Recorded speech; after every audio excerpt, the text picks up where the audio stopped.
Good morning and welcome to our first panel of APUS's Space Education and Strategic Applications Conference.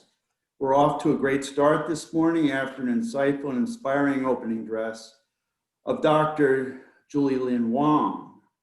We have a very distinguished panel for you today. I hope you enjoy our discussion. I'm Michael Ard, Program Director for Intelligence Studies here at American Public University System. It's my privilege to introduce our panel today. Their full biographic information can be found on the speakers page. First, allow me to introduce Dr. Wally Boston, President Emeritus for American Public University System, which is comprised of American Military University and American Public University. Dr. Boston had previously served as APUS President from 2004 to 2016, and from September 2017 through August 2020. In addition, Dr. Boston served as CEO and Director of American Public Education, Inc., the parent company of APUS. And from 2004 through 2019, September 2019, Dr. Boston earned an AB in History from Duke University with minors in English and German, an MBA in Marketing and Accounting from Tulane University, and an Education Doctorate in Higher Education Management from the University of Pennsylvania. Next, may I introduce Dr. Vernon Smith, the Provost of American Public University System. Dr. Smith joined APUS with an extensive background in higher education, specializing in effective online learning practices, including effective teaching, assessment, retention strategies, use of open education resources, as well as being an early adopter in the use of big data, predictive modeling to promote student success. Dr. Smith is chair of the Western Interstate Commission for Higher Education Executive Council and serves on the Higher Education Institutional Leadership Board for the IMS Global Learning Consortium. Next, Dr. J.D. Polk, an APUS Board of Trustees member who, since 2016, has been the Chief Health and Medical Officer of the National Aeronautics and Space Administration, NASA, in Washington, D.C. Dr. Polk is the former Dean of Medicine for Des Moines University's College of Osteopathic Medicine. Dr. Polk also served as Assistant Secretary for Health Affairs and Chief Medical Officer of the U.S. Department of Homeland Security. Before that, he was Chief of Space Medicine for NASA's Johnson Space Center in Houston, Texas. Along with his medical degrees, Dr. Polk also holds a Master in Science and Space Studies from American Military University and a Master in Medical Management from the University of Southern California's Marshall School of Business. Next, we have Dr. Ed Albin, who is Associate Professor and Program Director for the Department of Space Studies at American Public University System, coordinating courses dedicated to aerospace, astronomy, earth science, and space policy. Inspired by the Apollo moon landings of the 60s and 70s, Dr. Albin has been involved in the field of space studies for more than 30 years. He earned a master's degree in planetary science from Arizona State University and a PhD in planetary geology at the University of Georgia. Dr. Ahmed Naumaan is Dean of School of Science, Technology, Engineering, and Mathematics at American Public University System. Dr. Naumaan worked as an engineer and manager researching solid-state sensors and integrated optical devices before moving full-time into education and leading STEM programs at several universities. In his position with APUS, he has introduced new programs in computer science, data science, and computer technology.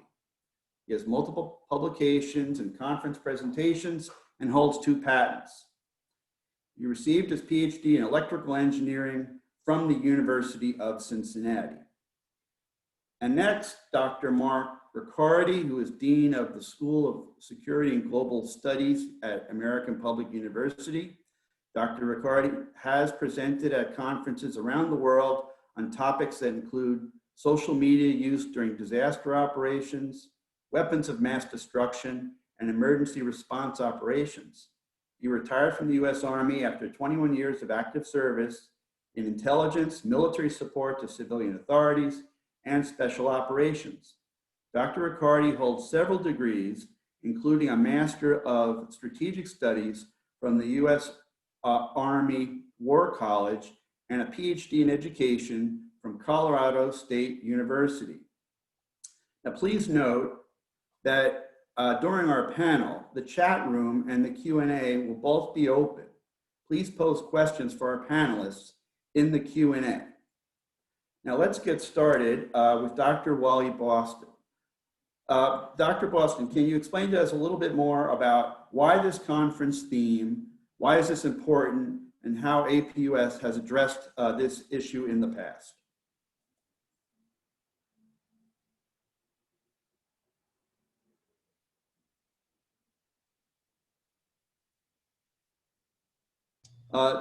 Dr. Boston, I believe you're on mute.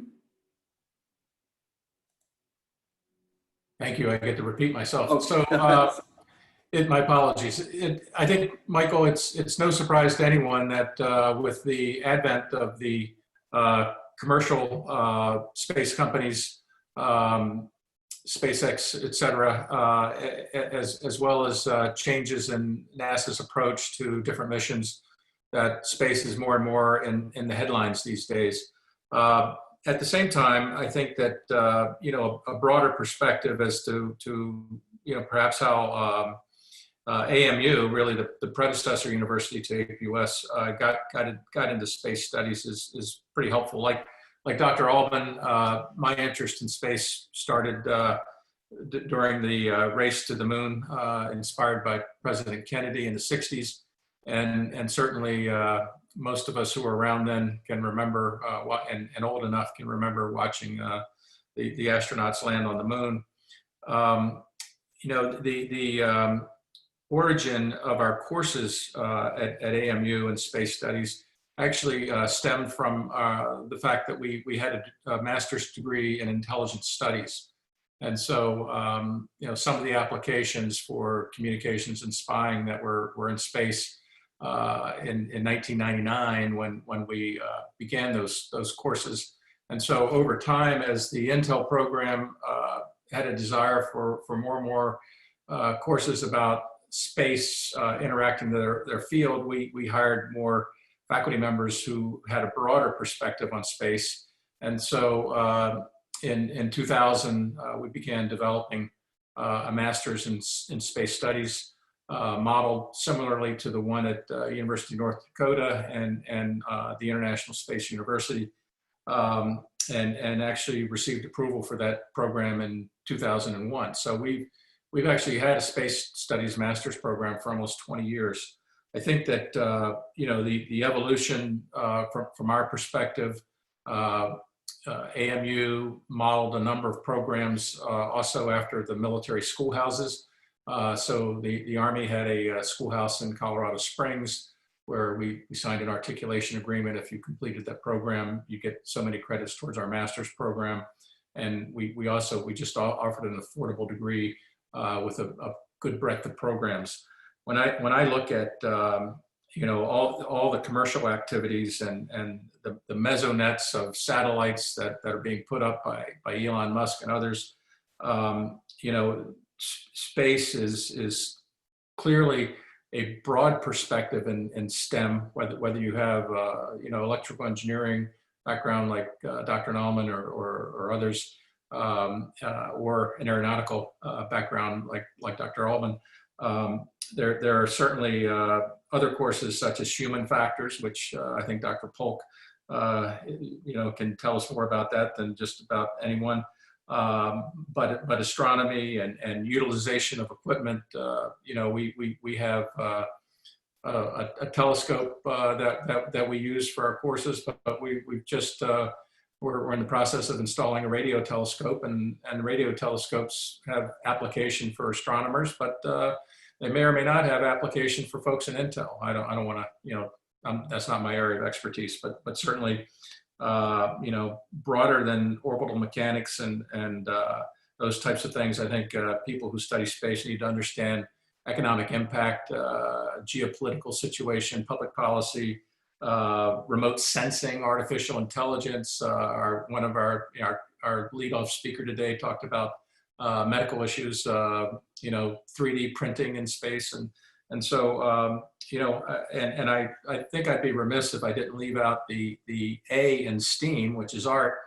We've had a number of astronauts who've used art to describe their experiences in space, and also to provide us with excellent pictures from in space. And I think that art can arguably be argued to broaden someone's perspective in critical thinking. I think critical thinking, thinking about future applications and how we use them is pretty important as well. So, that's a little bit of the APUS AMU history on our space studies program.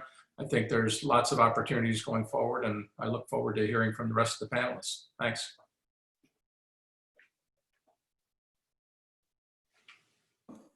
I'm muted too here. Okay, thank you very much, Dr. Boston. Dr. Smith, let's continue. Let's talk maybe a little more about right now in the present on what APUS is doing on these challenges for space education. So I'd like to talk about 3 specific areas that American Public University System is addressing part of this, and how we would like to have you join us and be part of those initiatives. The first is I'll talk about our journal. The second one, I'll talk about the conference itself. And then the third, I'll talk about building a community of scholarly practice that enhances and informs our future. At the top of the session for today, I talked about, a $3 trillion industry that's there. And we look at the implications of the cross sections between policy, between practice, but between many, many sectors in ways that we had not considered that way before. As I point out to my children sometimes, when I buy some gas and put my credit card into the machine, I'm going into space. In fact, not only am I going into space, I'm putting myself at risk some ways if there's for a cyber attack or many other things that go on. So space is within our everyday life. When I check up on them, right, and they check up on me and look where I am located using their smartphone, of course, we're using, again, technology and systems that are there. So with, as an institution, looking at the great needs that are for the future, we want to prepare not only for 5 years, 10 years, 15 years out in preparing for the workforce and making sure that the educational gaps are filled in terms of knowledge, skills, and ability. So one of the ways we can do that is commence the dialogue. And we have a journal, the Space Education and Strategic Applications Journal, that's headed by as the editor-in-chief is Dr. Melissa Lane. And we've already had an edition published with that, and some wonderful, in fact, some of the presenters at this conference are part of that. That is a venue to be able to discuss these policy and practitioner aspects, the aspects both of military and commercial space, as well as the other surrounding layers that are going to be needed in terms of STEM and science for this. The second area that I think, and of course we'll invite everyone to be part of that, and please with the Policy Studies Organization. The next area we look at is building a stronger community, a community of scholars and practitioners. Part of this, and we will reach out to you and hopefully you'll join this, we have industry advisory councils. Industry advisory councils help to inform what curricula should be created and maintained, or what curricula do we need to anticipate for the future.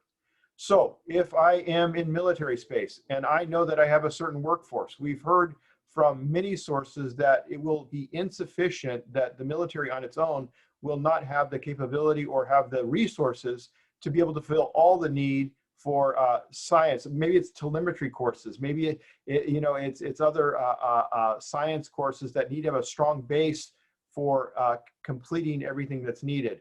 we want to make sure that we invite others to help inform not only what is needed now, but if you are in the space industry, what are your future workers?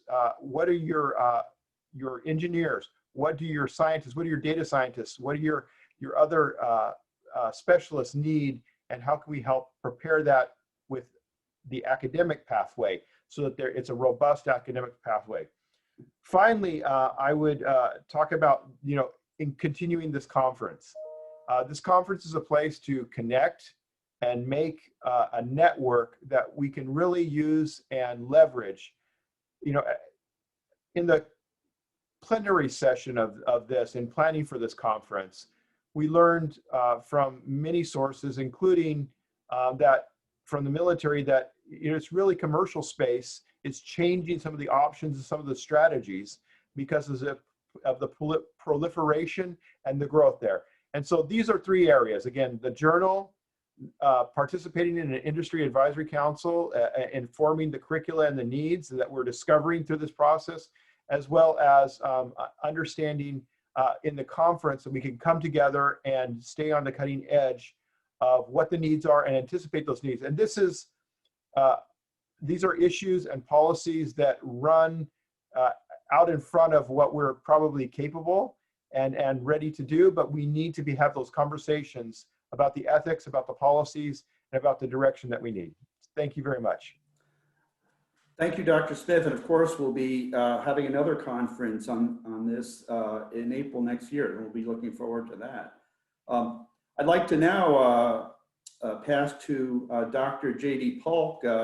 Dr. Polk, tell us a little bit about some of the challenges now, based on your unique background, and how we're dealing with space, and as you put it, the many gaps that we have in how are we dealing with issues of ethics, jurisdiction, and all those sorts of things.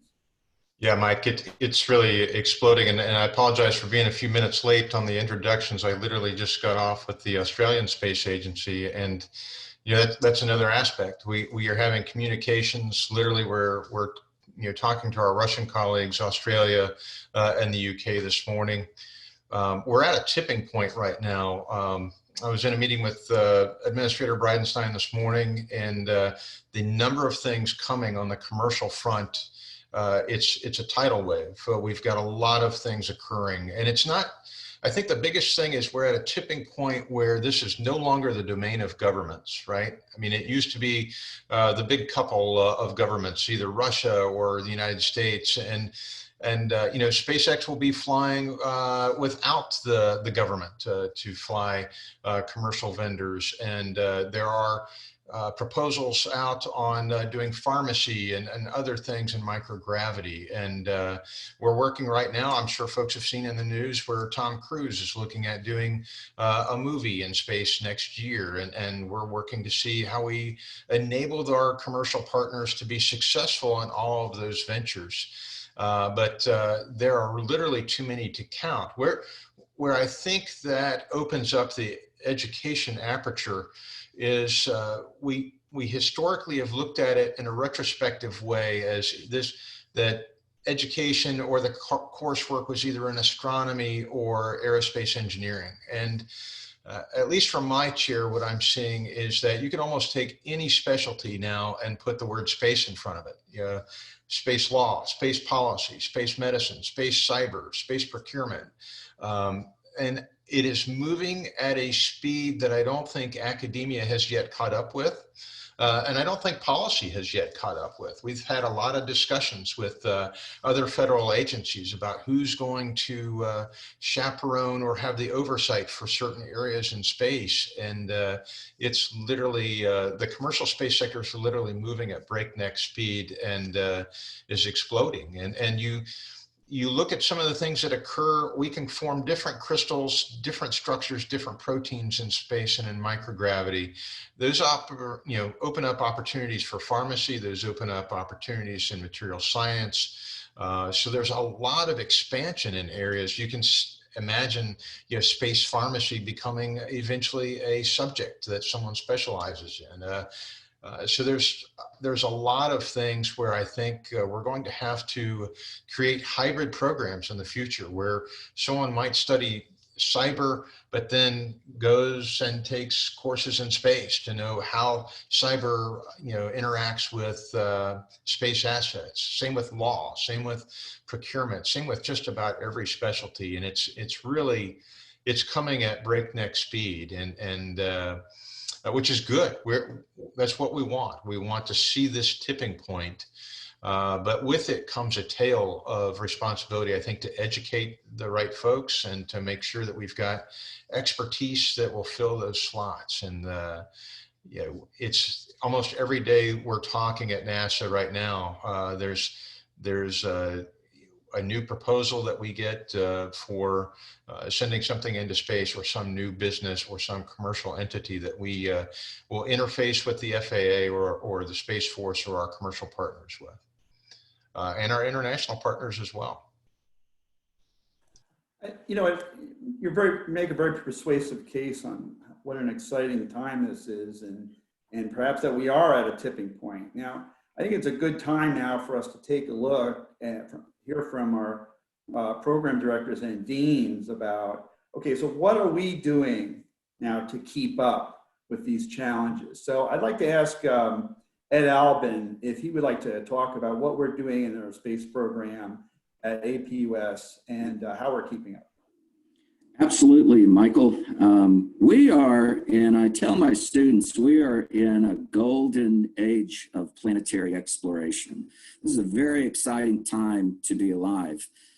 And as mentioned earlier by Wally Boston, I too was a big fan of space growing up in the 60s.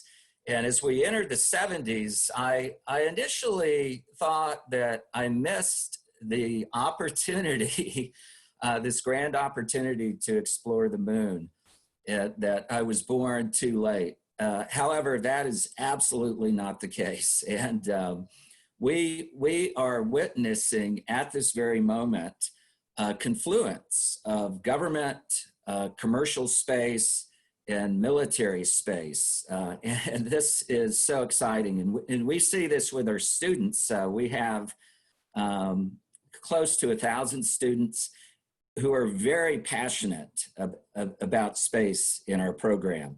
And what we are going to see within the next decade is a return to the moon. NASA, as many of you know, is currently working on the Artemis mission, which is the counterpart to Apollo. And and NASA is building a very large space launch system rocket with the Orion capsule that will take astronauts back to the moon. And the first woman to set foot on the moon, we should see, is scheduled for 2024. So it's really, really exciting to see NASA rededicated to deep space exploration to the moon and then onward to Mars. And speaking of Mars, the commercial space industry, as Dr. Polk had mentioned, is booming right now. SpaceX is a prime example. Our students are very closely following SpaceX with their returnable booster rockets, the Falcon 9 and the Falcon Heavy, which I've seen launch several times down at the Cape. However, the most exciting thing that SpaceX is working on is their Starship vehicle, designed to carry humans to the moon. We can think of it as an interplanetary space transporter vehicle that is purposely being built to carry colonists to Mars. Elon Musk is very ambitious and is looking at sending 100 colonists to Mars at a time on board the Starship. So I'm jockeying to see how I can get a ticket to go there and teach space studies for Mars. And then, of course, the Space Force, the military.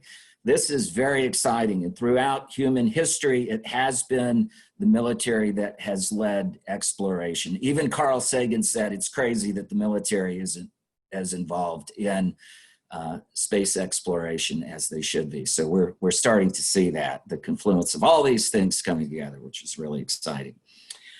Let me just say a few words about our curriculum, and I will post in the chat area a link to our program where you can take a look at our various programs in space studies, very innovative. I've been with APUS for 10 years and program director for the past 5 years. And I have to tell you, we are extremely excited about our dynamic curriculum, which includes an associate's degree, master's degree, and a bachelor's degree, as well as certificates that are stackable. So check us out. I'll put a link in there to those programs that we have with concentrations in aerospace, astronomy, space policy, space entrepreneurship, brand new certificate and program at the bachelor's and master's degree level. And we're also building concentrations and certificates in space medicine with the help of J.D. Polk, head of NASA's Astronaut Medical Corps. And so we're looking at a board certified certificate in space medicine in our program, as well as SATCOM. Lots of exciting things going on. Already mentioned the Center for Space Studies that we've been working on over the past 2 years, which includes this wonderful conference, our inauguration of the Space Education Strategic Application Conference. And once again, welcome. And so glad to have everyone here. We have close to 100 participants here with us this morning, and I believe over 500 folks who have registered for our conference and the Associated Journal. And I'll put in the chat our news, InSpace news link, inspace.com, where we post events and imagery from our telescope that was mentioned by Dr. Boston. We have, and I'll conclude with the telescope. My background is in planetary science and astronomy, and they call me the telescope guy here at APUS. And we have an observatory in Charlestown, West Virginia, dedicated to remote astronomy. Students and faculty are currently imaging every clear night with 24-inch plane wave telescope, state-of-the-art digital imaging cameras. We have students working on exoplanet photometry, doing follow-up work with planets around other stars. Perhaps our grandchildren will be heading off to explore these worlds. And of course, the exciting radio telescope array project. This is our mini VLA, the very small array, but powerful array, where we'll have students participating in astronomical observations and even the search for extraterrestrial life using our 16 dish radio telescope array, which is being led by Dr. Naumaan, the Dean of STEM, and perhaps I think I'm going to pass it over to him, and he'll say a little bit more about our antenna array. But thanks so much, and really appreciate everybody joining us this morning. Great. Yeah, great. You got me excited, especially now I want to start earning points on that moon trip, maybe for economy class, but thank you very much. Let me pass this now to Dr. Naumaan to talk about more on the technology side then of our curriculum. Michael, as was mentioned, I think JD mentioned that earlier, space affects many different areas. So think of it as a domain, an additional domain in which people will live and work. So many of the activities that we engage in right now on Earth will be carried out in space as well. So a variety of disciplines will be needed.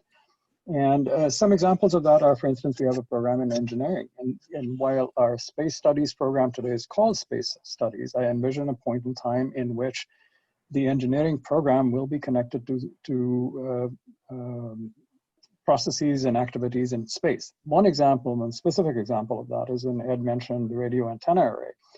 So I foresee our electrical engineering students actually being involved in redesigning or enhancing that antenna array as part of their senior project work as they go forward.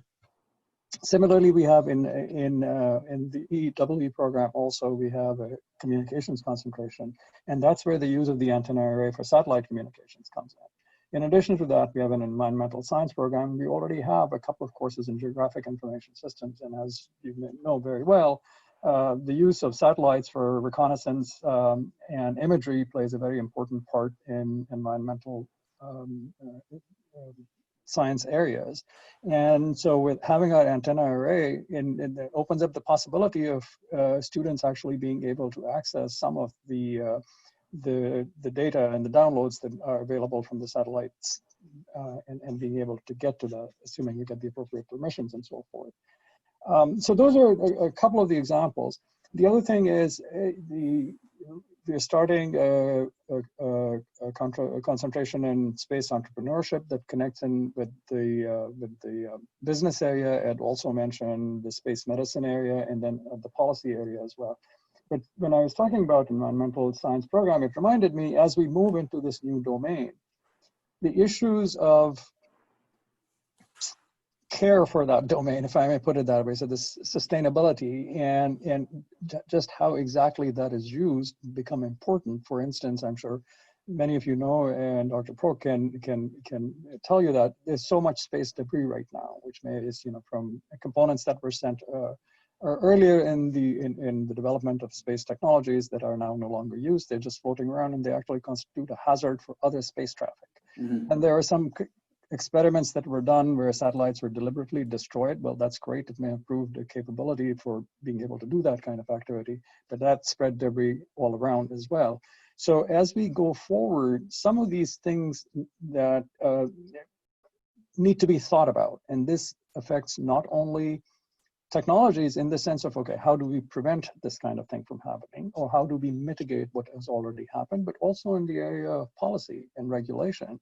And given that space is a domain in which countries around the world will participate, that international aspect becomes very important. How do you negotiate a treaty? And especially, it's further complicated by the fact that now commercial organizations are getting into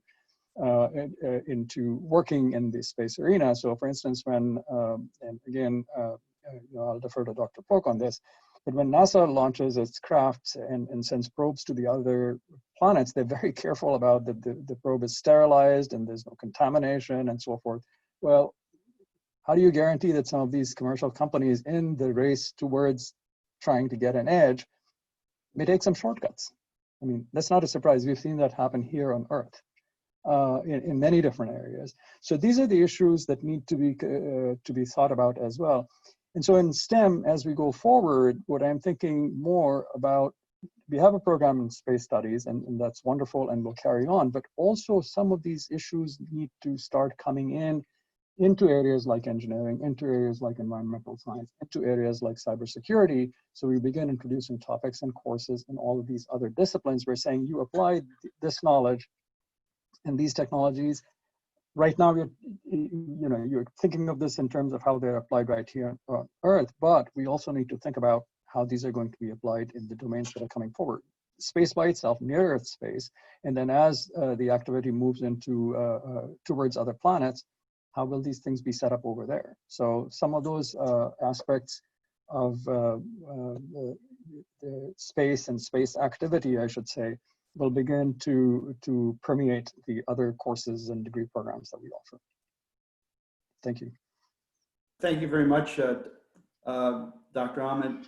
And there's, I want to, by the way, remind everybody to please ask questions in the Q&A, which we'll be getting to shortly.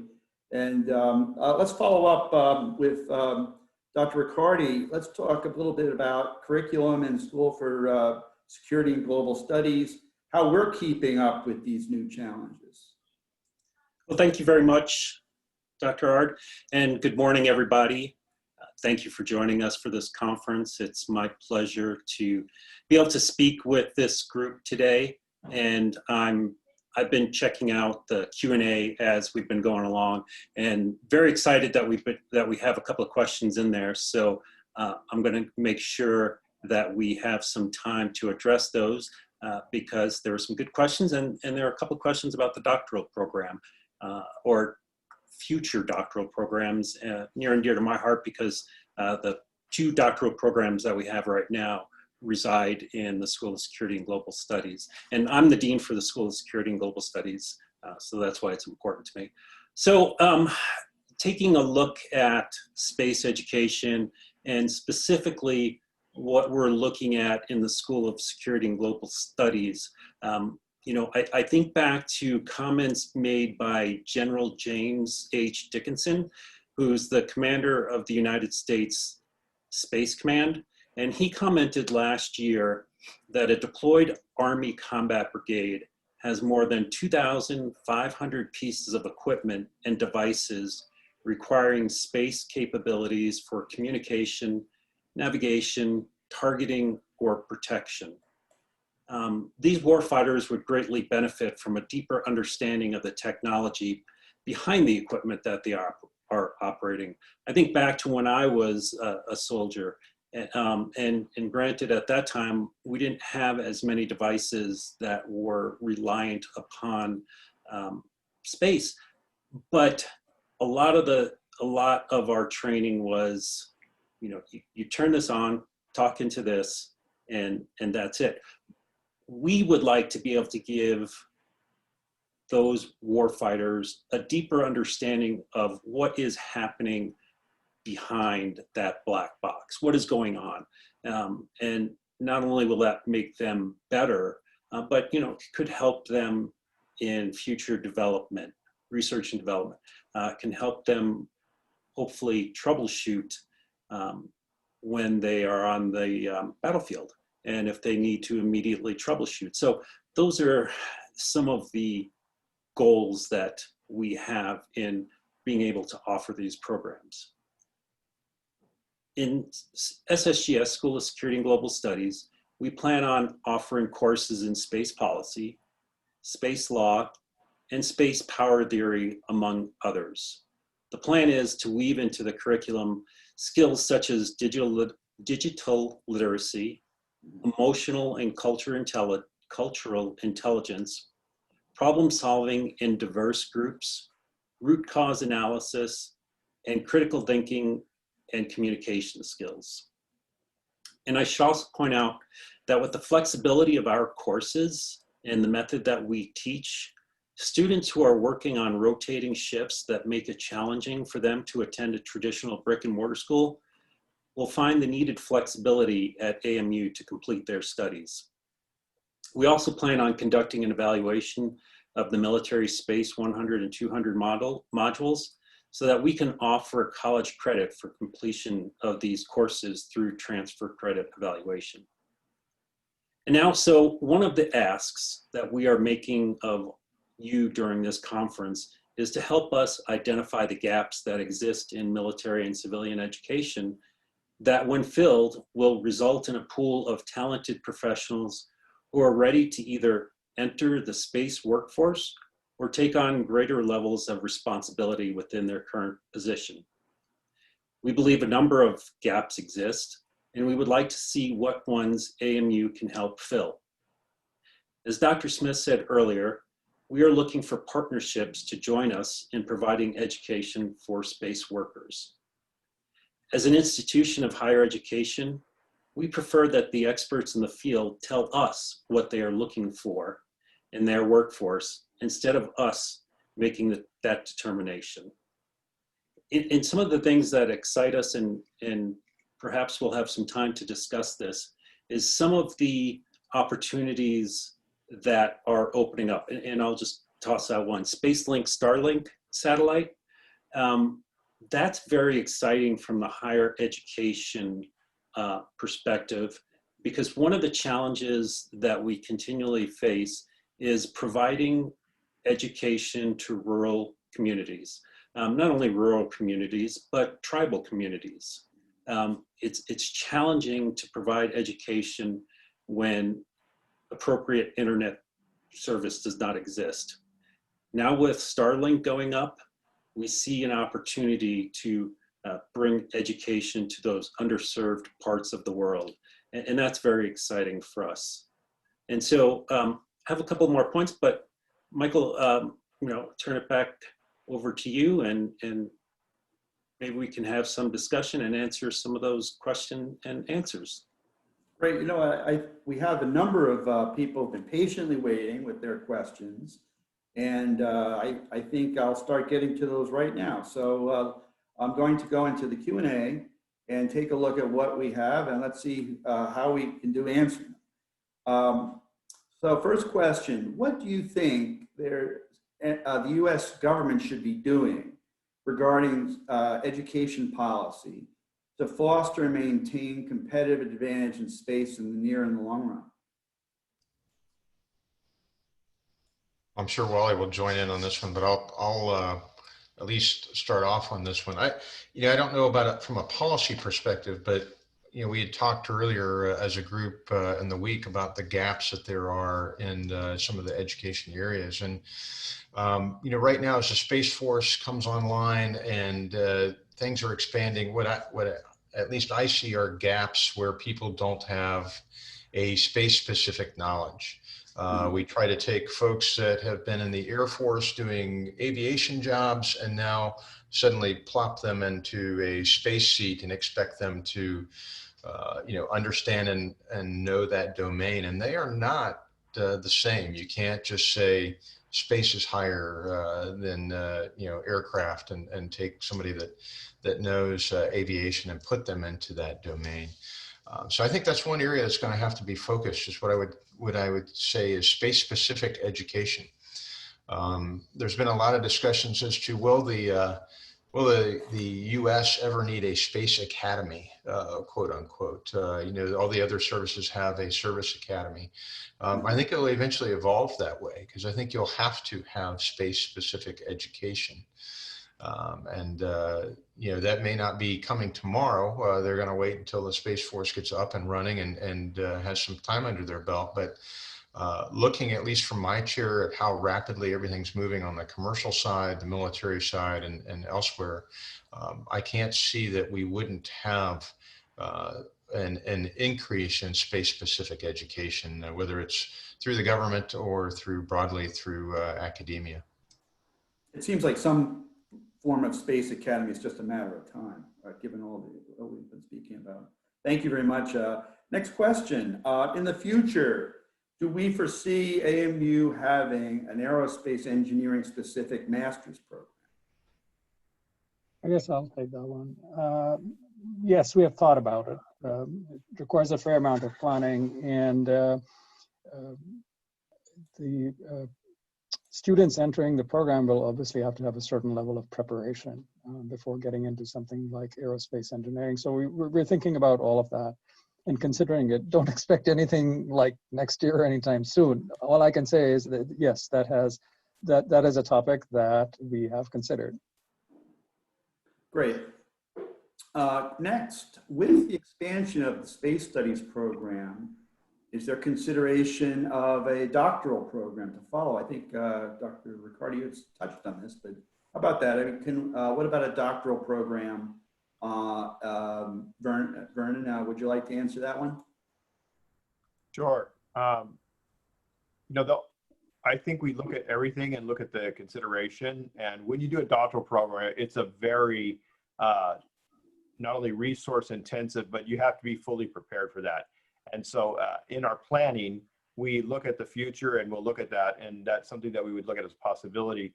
But again, we have two doctoral programs right now, one in global security, a doctorate in global security, another one in strategic intelligence.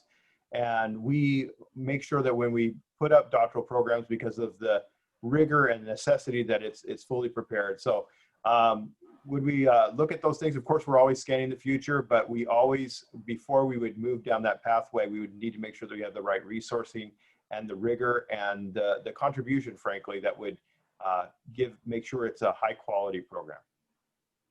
Very good. There's somebody also asked, is there a space entrepreneurial program available right now through us?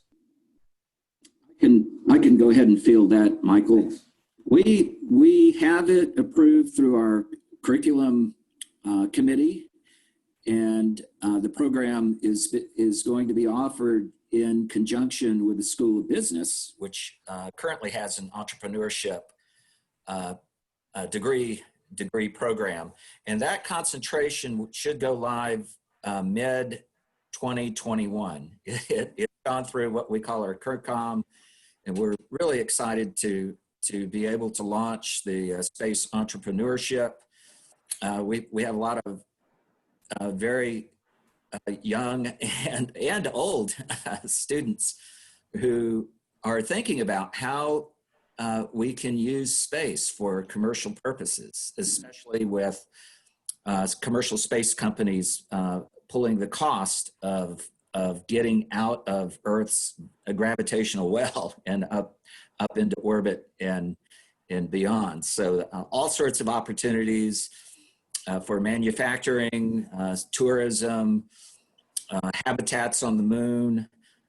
There's a multi-trillion-dollar industry that's beginning to happen, and we hope to see our students involved in that. But look for that concentration. Currently, we have aerospace science, astronomy, space policy, and that will be our fourth concentration that you'll see mid next year in the catalogs. Very good. Vernon, you had something you'd like to add on that? No, I think those are good to know, and it sort of follows up the next question, which is from AV. Speaking of partnerships, what kind of entrepreneurial opportunities could be pursued at a lower level? I mean, iron energy development. So I would say look for that entrepreneurship program, and that maybe something that you want to build a business plan around, and for the future. I was also thinking of maybe we need trash collection, right? Debris collection. There's probably a lot of great opportunities that are waiting for us out there. Very good. Let me get to the next one now. What are plans for educating students on political aspects of civilian and military space policy and developing libraries, resources, and services to meet institutional, curricular, and research requirements?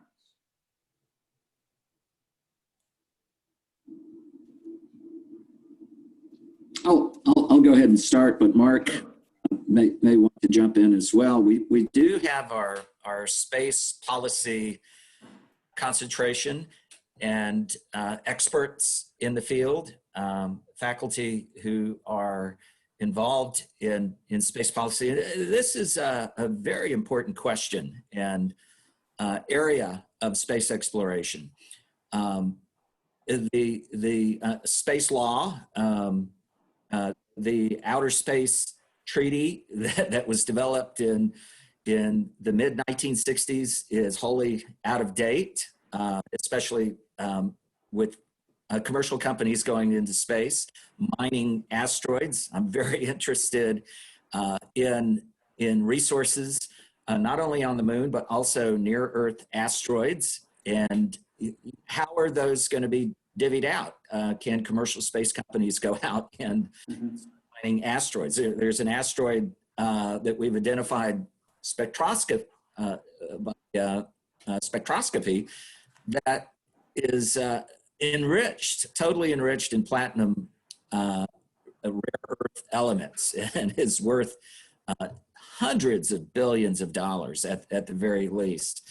But we have students, there are entrepreneurs out there who are chomping at the bit to get into the asteroid belt and near Earth asteroids and begin mining operations, for example. So space policy is hugely important to prevent conflicts in space. Also with the military, Space Force going into space and eventually to the moon. Are we going to have a treaty similar to Antarctica, where various nations can set up bases on the moon as we do in Antarctica? And that's not very clear at this point. So very good question. and certainly an area where we are intensely looking at in terms of developing the curriculum. Yeah, and in the School of Security Global Studies, we're exploring this as well. We don't want to overlap on what the STEM school is, so we want to make sure that any work that we do, an example, space policy, is different than what is being offered in STEM. We want to develop that. We need to get students and faculty out conducting some research. It's interesting that Ed mentioned that because this year I personally had planned on submitting a research proposal studying the Antarctic Treaty, and then how that is also reflective of perhaps space treaty, but due to some various things in life, I wasn't able to do that. So, you know, just personally, we are looking at that, and we're developing it. So it's an exciting concept. We just want to make sure we're doing it right. There's a question actually that kind of is interesting follow-up to that. This one is there any current space education courses in higher education that specifically addresses marketing the sociopolitics of sending a manned mission to Mars? We do have, Michael, we do have a course, Space 619, which addresses the human factor of space exploration, touching on some politics, but mostly space biology and medicine. When you're sending astronauts on a 6-month journey to Mars, and they have their boots in the dust of the red planet for at least two to 3 years before they can come back, it is very important. We are also working specifically on Mars on a course that will focus on Martian geology, the geology of Mars, a counterpart to our Space Studies 632 course on the geology of the moon. Both the moon and Mars are significantly important in terms of commercial NASA military space exploration. So that question could be broadened to include the moon as well as asteroids. I'm fascinated by that part of the question of the socio-politics of sending a manned mission to Mars.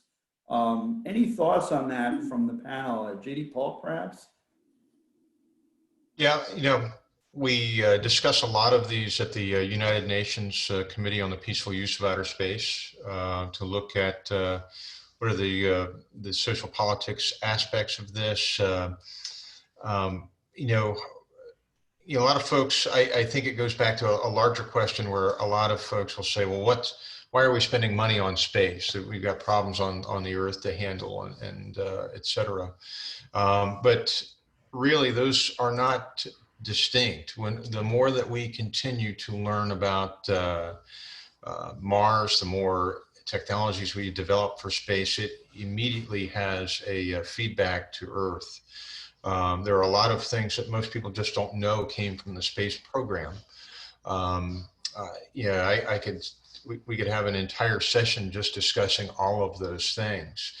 Even in COVID, you know, in this pandemic, a lot of the technologies and how they were either created or amplified by space. Most of you have probably had a temperature probe stuck in your ear to look at the thermogram of your tympanic membrane to see what your temperature was. That infrared technology came from the space program. But you know, the thermometer doesn't say courtesy of NASA on the side of it. And so there's a lot of things, especially as we talk about it at the United Nations, where there are impacts, even to third world countries. As we develop power systems, for example, APU cells and auxiliary power units, as we develop water filtration systems, all of those feed back to even helping third world countries, with their power, with their water, with water reclamation. So, the socioeconomic and political impacts of exploration, most people, I think, misunderstand what that term means and assume that we're talking about who's going to divvy up Mars and how we're going to draw up boundaries and what are the social impacts there. The really profound social and economic and political impacts are those that come back to this planet as a value of exploration. And I think that's probably something that gets lost in translation sometimes. That's very interesting. Let's go on to another question. This is more practical bent, and getting back to, okay, we're providing courses, but what about opportunities for internships at companies that specialize in aerospace? If I'm rephrasing a question from one of our people in the audience, how can we help with that part of it? Well, we have the two aspects to it, right? Finding the opportunities for internships and then being able to receive academic credit for it. We have a mechanism for students who find internship opportunities to be able to receive academic credit for it. And currently our career services department holds employment or job fairs where companies come and participate and make known the opportunities. But we don't have enough resources right now to be able to go out looking for opportunities as a systematic way of doing things. So students find opportunities, they can certainly approach the program director or the career services department, and we'll be able to work with them to get provide some academic credit, which is typical of co-op programs and internship programs, certainly in the STEM and engineering areas at many universities. Yeah, I'd like to add to that is that at American Public University System, we have over 103,000 alumni that have graduated from our programs. And it's not only finding an internship, sometimes your best internship is through a connection, through a network. And so we hold those career fairs that Dr. Naumaan was talking about are actually, we've actually made them available to the public. And so we found a lot of opportunity there, and also with companies right now. And so sometimes it's not only the career fair that's there, but it's also getting in touch with the network. And through our career services, that's part of it. And for our students, as part of that process, we also provide alumni mentors and the opportunity to have that connection. Those frankly are your best internships, your best externships or practicums, is making a connection with someone who's been connected to your institution or to a specific business or industry. Maybe there's a specific company or area that you would like to focus on. And hopefully through that network of over 103,000 alum, we can make that connection and make that a possibility. And that's something that we do, but we also continue to strengthen for the future. I'd like to add also that we have a couple of student clubs, one with the Space Exploration Society and another one that's a chapter of the American Institute of Astronautics and Aeronautics. And because many of our students work in industry and in other places, those are also good networking opportunities and fun opportunities at that. So if you think about joining one or both of those clubs. And just to pile on to both Vernon and Ahmed, I would tell folks to start early. Do your search early. I very often get people emailing me or calling me 3 weeks before June saying, hey, can I get into a NASA internship? We do the applications for summer internships starting in November. And so literally, start looking 6, 7, 8 months before you want to go do that internship and exploring and having those conversations. And there are networks and there are groups, especially at NASA and elsewhere.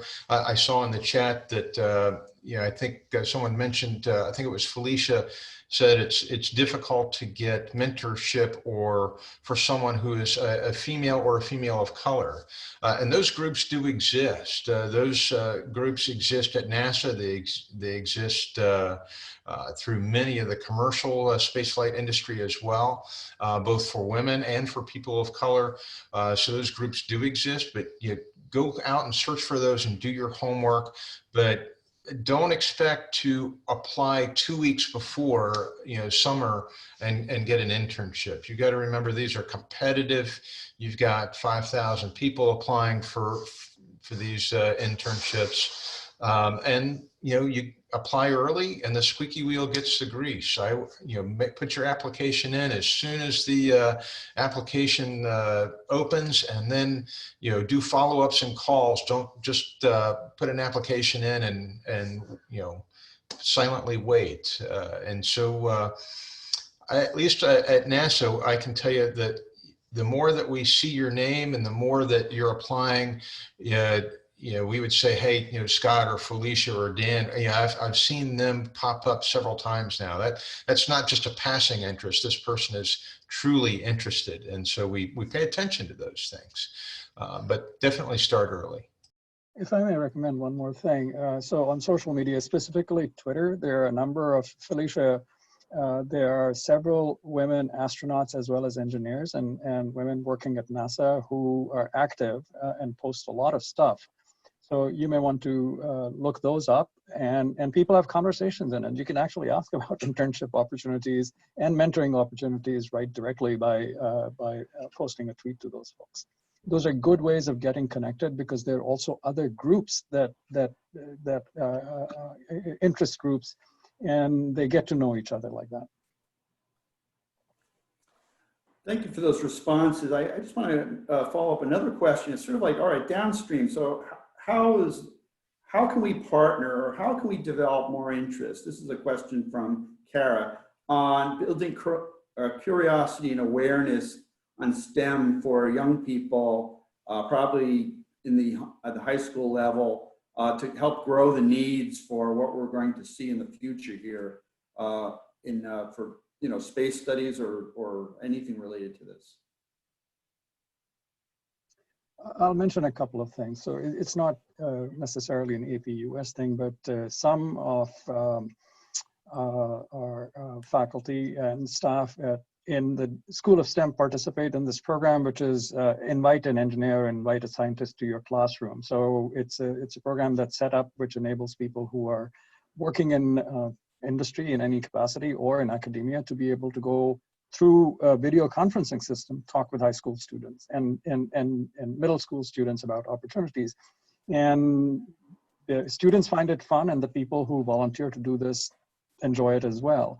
Then there's another organization which is part of, it's called Discover E, so playing on discovery, which is part of promoting engineering in STEM schools, and you can do a web search for that and look up what comes up there, and they have activities that go on around the year, and they also supply things like kits. So if you're interested in something like that, they will actually send you a kit, what kind of material to talk about, posters, presentation tips, and so on and so forth, so you can go talk to high school students. So those two I am aware of. There may be others as well.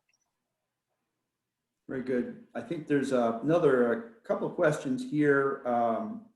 For a student pursuing degrees in management or business administration here, what would you recommend for courses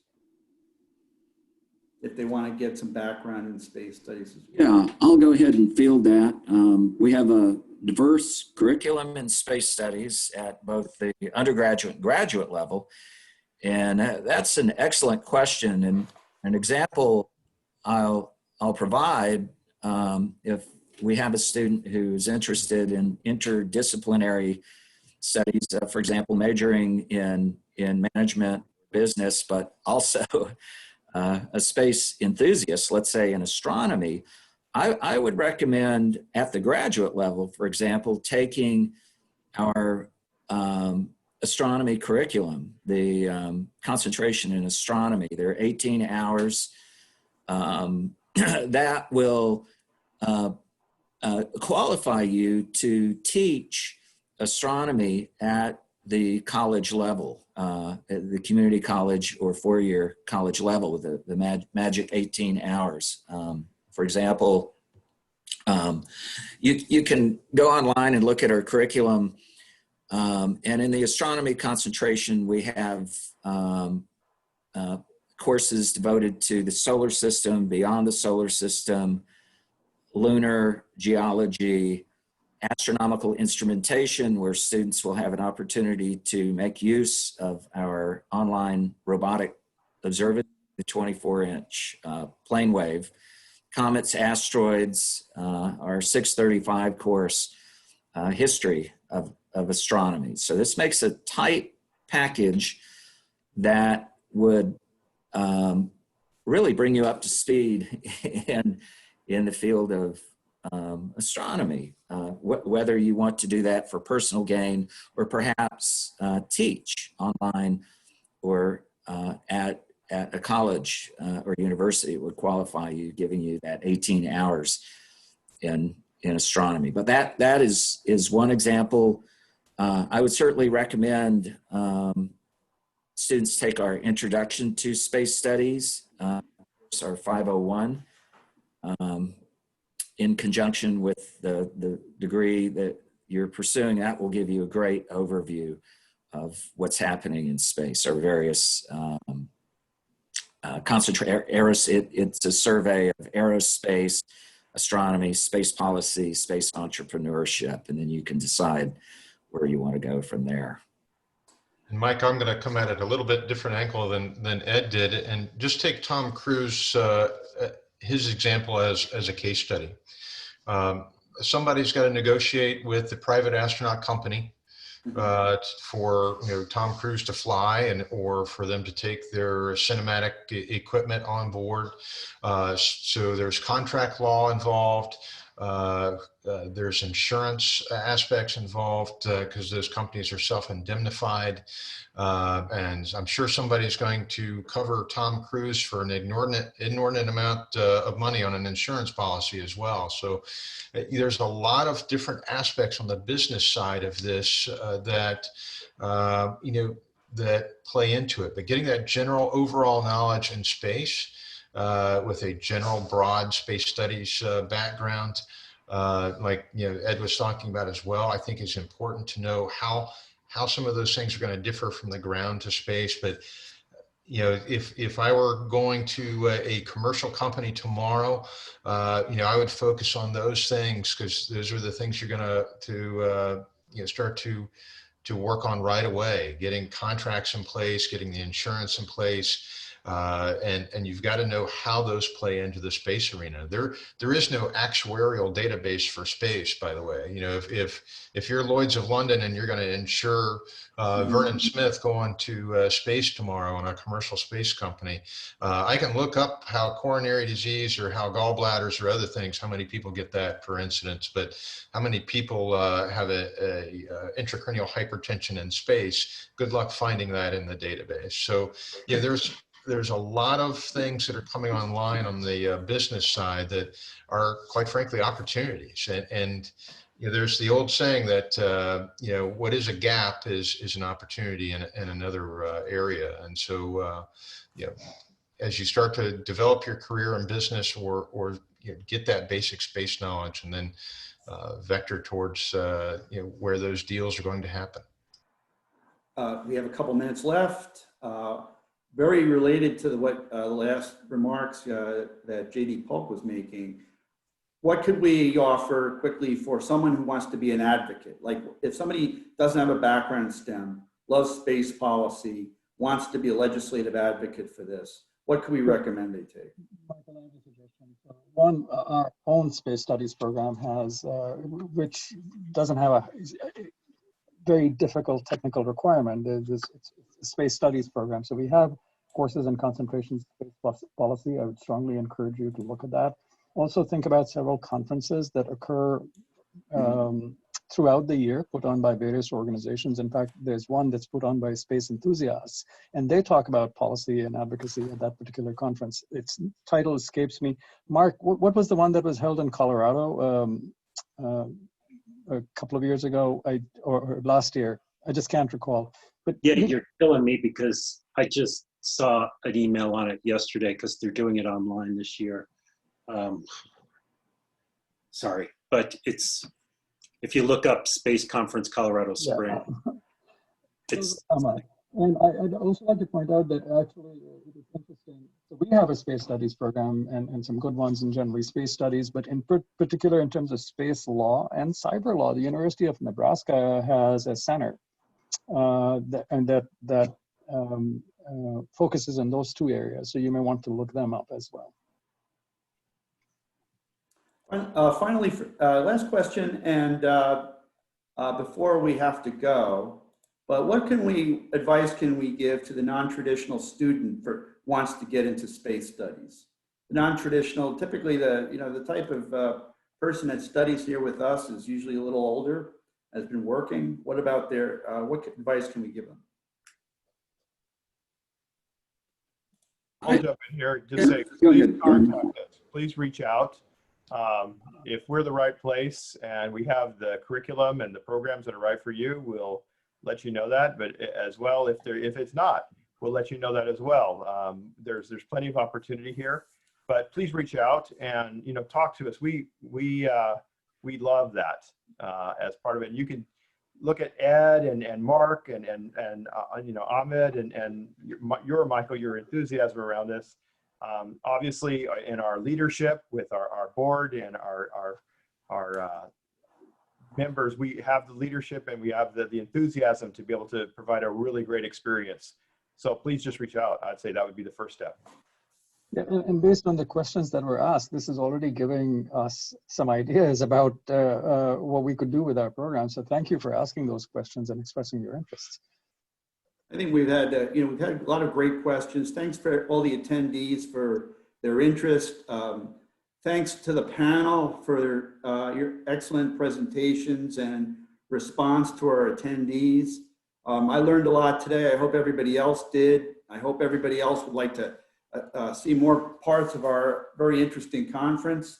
Just want to make sure that you all know up next at 11:30 Eastern will be the Honorable Barbara Barrett, Secretary of the U.S. Air Force, who will be talking about the Space Force mission and the importance of space education. That'll be in 8 minutes.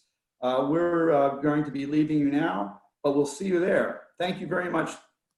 Have a great day. Bye.